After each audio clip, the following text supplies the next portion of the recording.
তোমরা কি জানো 5 স্টার হোটেলে কাঁঠাল দিয়েও বার্গার তৈরি করা হয়? Hey guys, welcome to my day one mini vlog. So আমি একজন হোটেলিয়ার আর আমি এখন হোটেলে জব করি। আর আজ আমার মর্নিং ডিউটি লেগেছে আর এখন সময় তোমার 7টা হয়ে গেছে আর আমি এখন মর্নিং শিফটে যাচ্ছি। তো চলো তোমাদেরকে দেখাই হোটেলে কী কী হয়। কিচেনে এসেই দেখি আমার কাছে অর্ডার চলে এসেছিলো মশলা অমলেটের। তো মশলা অমলেটের অর্ডারটাকে আমি পিক আপ করানোর পরে গাইস এখানে একটু হয়ে গেছিলো বিজি। সো এখানে বিজি টাইম চলছে। আর এখান থেকে আমি অর্ডার পিক আপ করাই পোচ এগের। তো তোমরা দেখতে পাচ্ছ জলের মধ্যে পোচ এগ তৈরি হয়।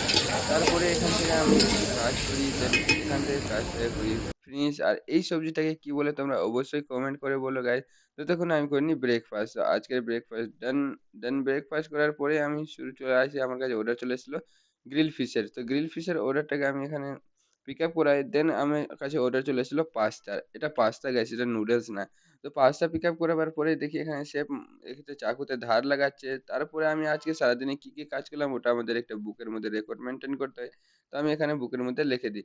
দেন আমি এখানে কাজ শেষ। বাই বাই গাইস, দেখা হচ্ছে নিউ ভিডিও।